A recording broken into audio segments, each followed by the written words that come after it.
Graça e paz, meus irmãos. Que manhã maravilhosa. Essa manhã maravilhosa desde muito tempo atrás.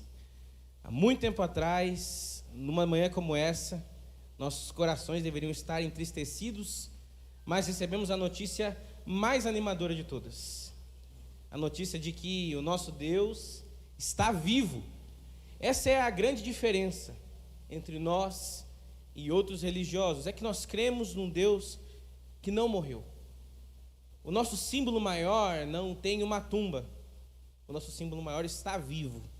Glórias sejam dadas ao Senhor por isso. Eu queria te convidar a abrir a sua Bíblia no Evangelho segundo João, capítulo de número 6.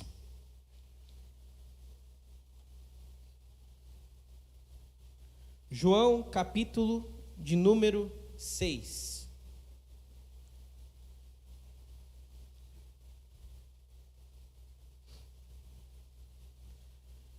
Diz assim a palavra do Senhor, nos versículos de 48 a 51. João 6, de 48 a 51. Sim, eu sou o pão da vida. Seus antepassados comeram maná no deserto, mas morriam. Quem come o pão do céu, no entanto, jamais morrerá. Eu sou o pão vivo que desceu do céu. Quem come deste pão viverá para sempre. E este pão que oferecerei para que o mundo viva é a minha carne. Até aí. Você gosta de comer pão? Se alimenta com pão? Eu não sei para você, mas para mim, dentro das dietas low carb que a gente tenta fazer ao longo da nossa vida, cortar esse carboidrato em específico é muito difícil. Pão é uma delícia. Pão é um alimento bastante básico, faz parte de várias culturas. É um alimento consumido por povos de várias partes do mundo há muito tempo. E existem pães de tipos diferentes entre povos que não necessariamente conviveram. Existe o pão francês, existe o pão sírio, existe o pão brioche, o pão de batata, existe o pão caseiro, o bom e velho pão caseiro. Existem várias receitas de pão. Eu, quando me casei com uma paraguaia. Para quem não sabe, a Gabriela, minha esposa, é paraguaia, nasceu no Paraguai. E eu me casei com uma paraguaia na expectativa de que eu ia ter sopa paraguaia, chipa e toda sorte de comida paraguaia que é gostosa na minha casa. E eu descobri que quem cozinha, na verdade, sou eu. Mais tarde eu fui descobrir isso. Logo eu, que durante todo o meu tempo morando com a minha mãe, fui muito bem instruído em toda a caderneta de tipos de ovos que você puder imaginar. Eu já fiz ovo cozido, frito, omelete, mexido, mas também já fiz assado no forno. Não contava com essa. Eu sabia fazer. Com miojo. Com bife à pônei. Fazia também. Mas o Senhor me colocou diante de uma paraguaia que não cozinha. Então, eu passei a pesquisar várias receitas. Nesse laboratório aí, ao longo desses quase 12 meses, inclusive mês que vem, meu anjo, nós fazemos um primeiro ano, né? Glórias a Deus. Estamos sobrevivendo, meus irmãos. Glórias ajudadas ao Senhor. E sobrevivendo na minha comida, né? Porque desde o primeiro dia, a primeira janta, fui eu que fiz. Glórias sejam dadas a Deus. E ela está aqui, está saudável. Ah, mas a Gabriela emagreceu, pastor. Realmente, isso aconteceu. Mas uma coisa interessante, depois que eu me casei, né, eu passei a pesquisar sobre receitas e eu achei um canal no YouTube, eu só vou citar ele aqui, não estou indicando, chamado Amo Pão Caseiro, que é só sobre receita de pão. Ironicamente, eu não tenho forno em casa. Mas eu passei a assistir aquilo ali e eu observei muitos processos de fazer pão, porque eu ficava indignado que com a receita do pão caseiro normal não dá para fazer pão de batata, pão brioche, pão de cachorro quente. Ele não fica igual ao da padaria. Vocês já repararam isso? Que não fica igual. Se você formata o pão caseiro normal no formato de um pão, o Eliseu sabe como é que é isso. Ele não vai ficar igual a um pão francês. Tem mais coisa ali. Qual que é o negócio?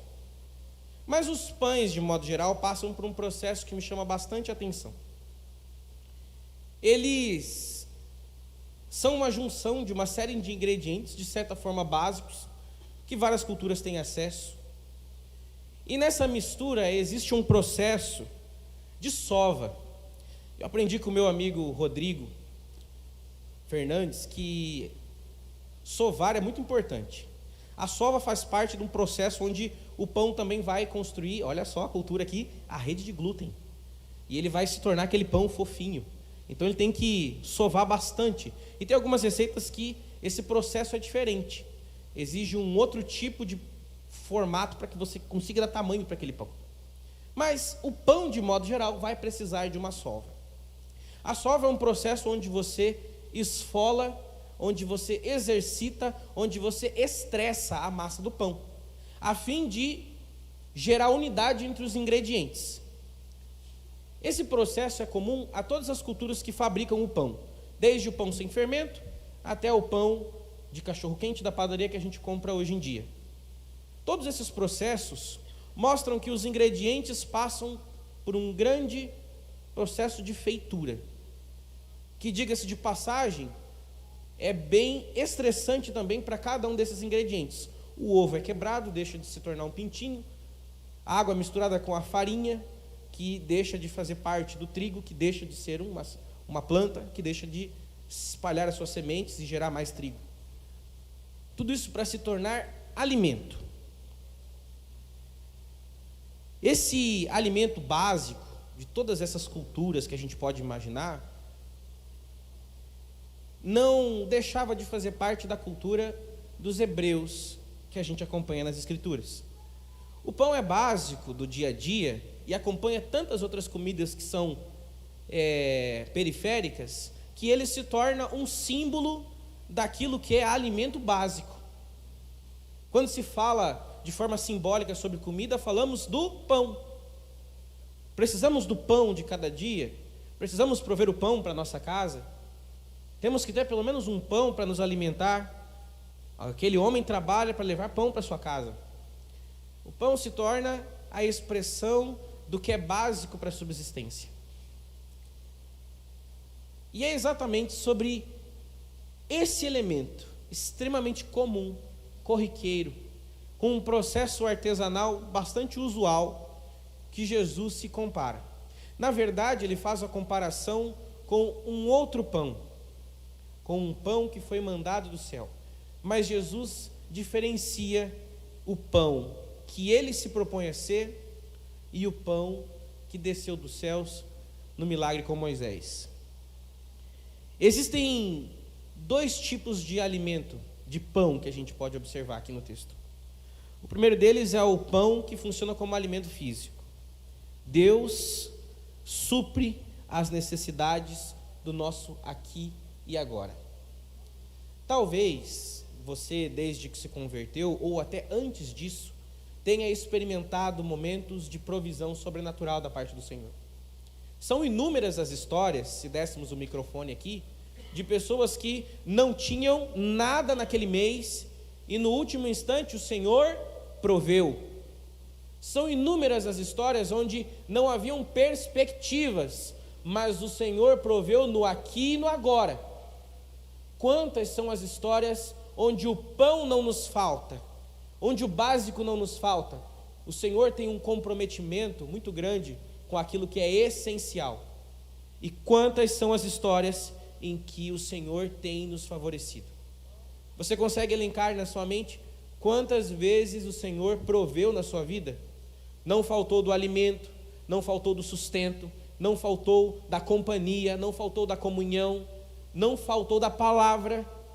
Quantas foram as vezes que o Senhor nos supriu com o aqui e o agora? Bom, a primeira forma que Deus supre o seu povo é através do alimento físico. Deus supre o nosso aqui e agora. Nós temos necessidades que vão de encontro com os nossos propósitos, que vão de encontro com os nossos interesses. Nós temos necessidades para que a gente sobreviva. E o Senhor Deus tem suprido a cada um de nós. Se você, assim como eu, passou por um ano de 2020, um ano de 2021, durante a pandemia, eu não sei você, mas eu perdi o meu antigo emprego também durante a pandemia. Você sabe o que é temer pelo seu amanhã, sobre a possibilidade de não ter o pão do dia seguinte. Talvez nesses momentos a gente se sinta exatamente como aqueles que caminham pelo deserto.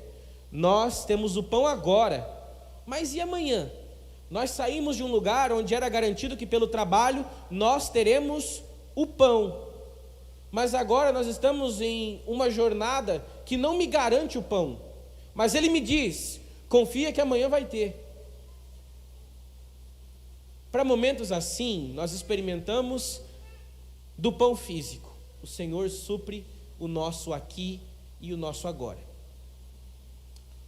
Mas Jesus está falando sobre um relacionamento com Deus que transcende o aqui e o agora. Porque para o aqui e o agora, meus irmãos, a cruz estava vazia, a tumba estava fechada e Ele não estava aqui para suprir. Vocês entendem a dor do sábado?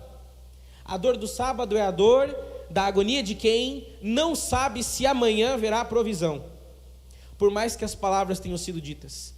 Quantas vezes as palavras de Deus ao nosso coração são de esperança, mas mesmo assim seguimos inconsoláveis, porque estamos preocupados com o aqui e agora. Mas, meus irmãos, o Senhor Jesus diz que o aqui e agora é pouco comparado com o que Ele é. E então nós chegamos à segunda parte do texto, onde entendemos que Jesus é o nosso alimento espiritual. Ele é o Deus que supre a nossa necessidade, não no aqui e no agora, mas no eterno. O eterno é a condição que reúne o antes, o agora e o depois.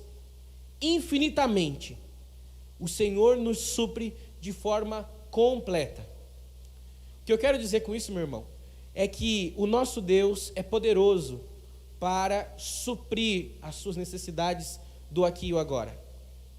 Mas Deus está muito mais interessado em nos suprir de forma eterna.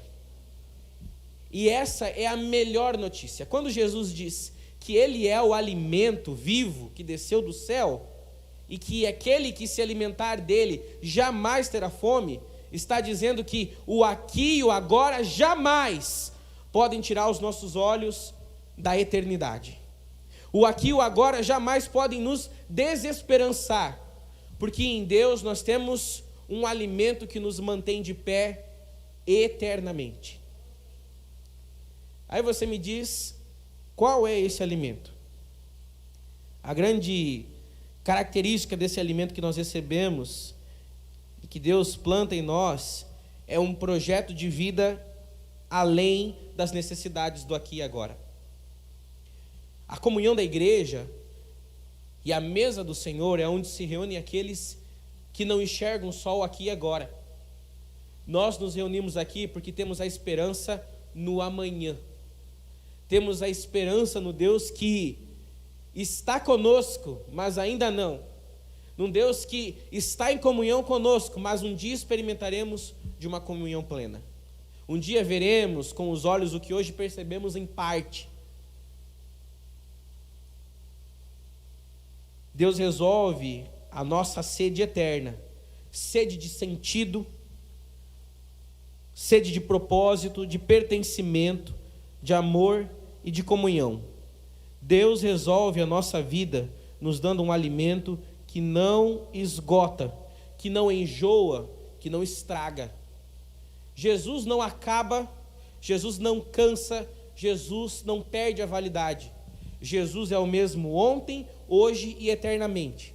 E Ele é suficiente para que você saiba conduzir a sua vida com esperança, a fim de deixar um caminho de perdição, de plantar esperança na sua casa, de caminhar com um caráter renovado, de experimentar da transformação que só é possível em Cristo Jesus. Esse alimento, meus irmãos, não à toa é o pão. Todo o processo de feitura do pão está diretamente relacionado com a qualidade do pão. O nosso Senhor Jesus foi provado como homem e venceu todas as provações. O nosso Senhor Jesus é para nós alimento no meio da angústia, porque Ele viveu as mesmas angústias. O nosso Jesus é alimento para os dias de desesperança, porque quando não havia mais esperança de vitória, o Senhor Jesus ressurgiu. O Senhor Jesus é alimento para as nossas dúvidas e incertezas, porque Ele nos garantiu um futuro com esperança.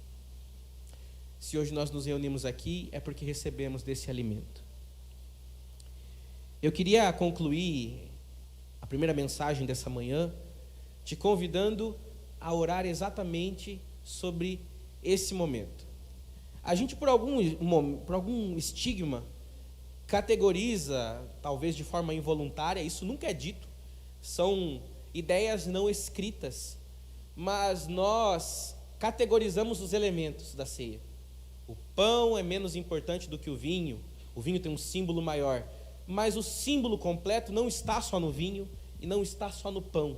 O símbolo completo está no pão e no vinho, no corpo que representa a vida do Cristo e no sangue que representa o sacrifício derradeiro. Eu digo com ele, nada disso, a verdadeira Páscoa tem a ver com Jesus. E nessa manhã eu quero falar sobre os benefícios da Páscoa, benefícios que são derramados sobre a sua vida através dela, através da Páscoa. E quando eu digo Páscoa, eu não estou falando dessa Páscoa judaica que foi instituída pelo Senhor lá em Êxodo capítulo 12, não. Ela teve a sua importância, só que ela era apenas um símbolo, apenas uma sombra, apenas um sacrifício imperfeito e temporário que apontava para um sacrifício perfeito e definitivo, o sacrifício do nosso Senhor Jesus. E o primeiro benefício que nós temos através da Páscoa é o perdão dos nossos pecados. No início do ministério do nosso Senhor, João Batista olhou para Jesus e disse: eis o Cordeiro de Deus que tira o pecado do mundo. Nós sabemos que no Antigo Testamento o animal ele era morto e o sangue dele era derramado para haver expiação dos pecados. Então o que João Batista está querendo dizer com isso é que com a morte de Jesus e o derramar do seu sangue, nós recebemos o perdão dos pecados. E quando a gente pensa em pecado, às vezes a gente falha porque pensamos de uma maneira um pouco simplista, para não dizer talvez até banal, porque quando eu erro eu digo, sim, eu errei, e eu estou arrependido, e Deus me perdoa, e simples assim, só que não é tão simples assim. Não é, porque foi necessário haver uma expiação. Foi necessário haver derramamento de sangue, foi necessário haver um sacrifício. Em Hebreus capítulo 9 diz que sem o derramar do sangue não há perdão dos pecados. Então se hoje eu e você, se nós recebemos o perdão dos pecados, foi porque o sangue do nosso Senhor, ele foi derramado. Então diante disso, irmão, diante dessa realidade, eu não posso brincar com o pecado. Eu não posso. Eu não posso acolher o pecado na minha vida, eu não posso flertar com o pecado, sabe por quê? Porque o pecado matou a pessoa que nós mais amamos. Por isso ele é tão perigoso. Ao derramar seu sangue na cruz, Jesus estava pagando uma conta que nós não poderíamos pagar. Lá em Salmo de número 49, versos 7 ao 9, o Senhor vai dizer assim: homem algum pode redimir seu irmão ou pagar a Deus o preço de sua vida, pois o resgate de uma vida não tem preço, não há pagamento que o livre para que viva para sempre. Eu não poderia pagar a minha dívida, eu não poderia pagar a sua dívida, muito menos você pagar a minha, mas Jesus, ele pagou essa dívida. Por isso que Deus enviou o Cordeiro perfeito que tira o pecado do mundo.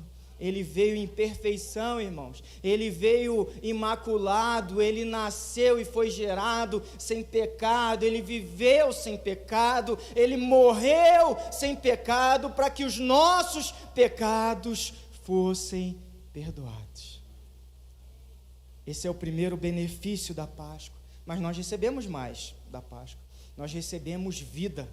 O derramar do sangue de Jesus nos deu vida, e agora eu convido você a abrir a sua palavra em Colossenses capítulo 2.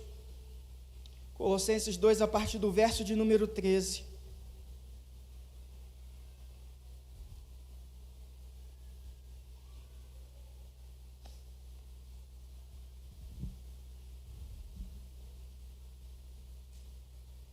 Colossenses 2, verso de número 13, vai dizer assim para a gente: a vós, estando mortos pelos vossos delitos e pela incircuncisão da vossa carne, vos deu vida juntamente com ele. Vou repetir: vos deu vida juntamente com ele, tendo-nos perdoado todos os delitos, tendo cancelado o escrito de dívida que era contra nós e que constava de ordenanças, o qual nos era contrário, removeu inteiramente, cravando-o na cruz. O sacrifício de Jesus, irmãos, ele não apenas perdoa os nossos pecados, mas esse sacrifício também nos traz vida. Nós recebemos vida com ele. O sacrifício de Jesus é uma obra de troca, é uma obra de substituição. Ele se fez pobre para que nós fôssemos ricos. Paulo aos Gálatas vai dizer que ele se fez maldição para que nós tivéssemos a bênção. Ele recebeu o juízo de Deus para que nós recebêssemos a graça de Deus. Ele tomou a nossa morte e nos deu vida, irmãos. Glória a Deus, isso é maravilhoso demais. Vida, e vida plena, e vida abundante, e vida com propósito, e vida que agrada a Deus, e vida que nos dá condição e capacidade de obedecer ao Pai, e vida que nos dá condição de vencer o pecado, e vida cheia do Espírito, vida eterna. Porque Deus amou o mundo de tal maneira que deu o seu Filho unigênito para que todo aquele que nele crê não pereça, mas tenha a vida e vida eterna. Deixa eu dizer algo para você: você é eterno. Em Cristo Jesus você viverá para sempre. Esse foi o benefício da Páscoa em teu favor. Você viverá para sempre. Não tenha medo da morte, sabe por quê? Porque o cristão, ele não morre, ele muda de endereço, ele é promovido, amém? Essa é a morte física. Quando essa carne padecer, quando essa carne terminar, nós vamos iniciar, nós vamos começar a verdadeira vida, e essa vida eterna diante do nosso Deus. Romanos capítulo de número 8, verso 11, você não precisa abrir esse. Paulo vai dizer assim: se o Espírito daquele que ressuscitou Jesus dentre os mortos habita em vocês, aquele que ressuscitou a Cristo dentre os mortos também dará vida aos seus corpos mortais. Vou repetir: aquele que ressuscitou a Cristo dentre os mortos também dará vida aos seus corpos mortais, por meio do seu Espírito que habita em vocês. Receba o poder da ressurreição, receba o poder da vida, que é dado pelo Espírito Santo. Receba o poder para viver uma vida de santidade, uma vida de integridade. Esse foi um dos grandes benefícios que nós recebemos através do sacrifício do nosso Senhor. Receba. Você não foi feito para viver uma vida medíocre, uma vida de qualquer jeito, uma vida sendo vencido dia após dia pelo pecado. Não, você recebeu o poder para viver uma vida plena, uma vida de dignidade, uma vida com a cabeça erguida, uma vida caminhando, uma vida sobre as circunstâncias, uma vida independente de tristeza, de alegria, do tempo tá bom, do tempo tá mal, de ter ou não dinheiro na conta, uma vida abundante. Essa é a vida que nós recebemos no Calvário. Mas para que a gente possa desfrutar essa vida, a gente tem que tomar posse pela fé, porque o Espírito já habita em nós, amém, irmãos? Mas nós precisamos tomar posse dessa verdade e viver essa novidade de vida que o Senhor preparou para cada um de nós. E por último, a minha ministração é bem breve. E por último, o último benefício que nós recebemos da Páscoa foi a reconciliação com Deus. E agora eu convido você a abrir a palavra do Senhor na carta de Paulo aos Efésios, capítulo 2, a partir do verso 12. Efésios 2, verso de número 12.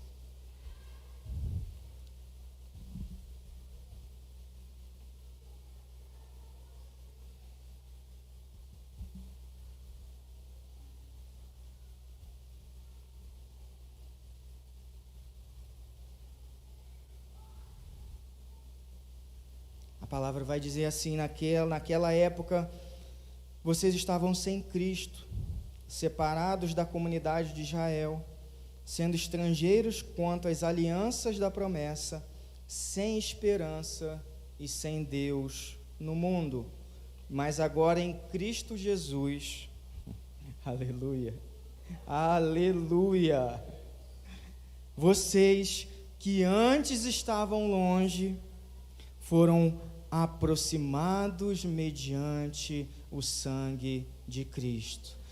Vocês foram aproximados mediante o sangue de Cristo, pois Ele é a nossa paz, o qual de ambos fez um e destruiu a barreira, o muro de inimizade. Olha a nossa condição, irmãos. Nós não éramos nem povo. A gente estava longe de Deus. Que terrível isso. Nós estávamos separados dele, sem esperança, totalmente alheios às promessas de Deus. Estávamos separados, como diz a palavra, por um muro. Havia uma barreira, essa era a nossa condição espiritual. Só que o muro que nos separava de Deus, ele caiu, aleluia! Irmãos, é tremendo ler isso, caiu, o muro foi derrubado, a barreira foi destruída, caiu, e caiu como? Caiu no Calvário, caiu através do sacrifício do nosso Deus, o muro foi derrubado, o sangue nos aproxima, estamos perto novamente, por isso que nós podemos nos achegar à mesa com intimidade, com alegria, sem reservas. Nós não somos estranhos a essa mesa. É o nosso lugar como filho, é o nosso lugar como família, é o nosso lugar que foi preparado na cruz do madeiro. É nosso lugar, irmãos. Fomos aproximados. Essa barreira, ela caiu, e somente uma única pessoa poderia derrubar esse muro, essa barreira. Cristo Jesus, o nosso Senhor. Os méritos, irmãos, são únicos e exclusivos dele. Nós vivíamos como inimigos, hoje nós somos amigos.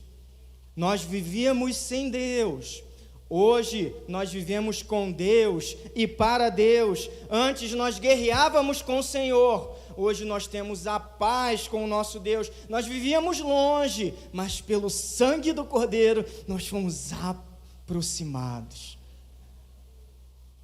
para os braços do nosso Pai. Quem acredita no sacrifício do Calvário pode levantar as mãos, pode erguer as vozes e pode dizer: eu fui reconciliado, eu fui aproximado, eu sou filho, hoje eu estou nos braços do Pai, aleluia.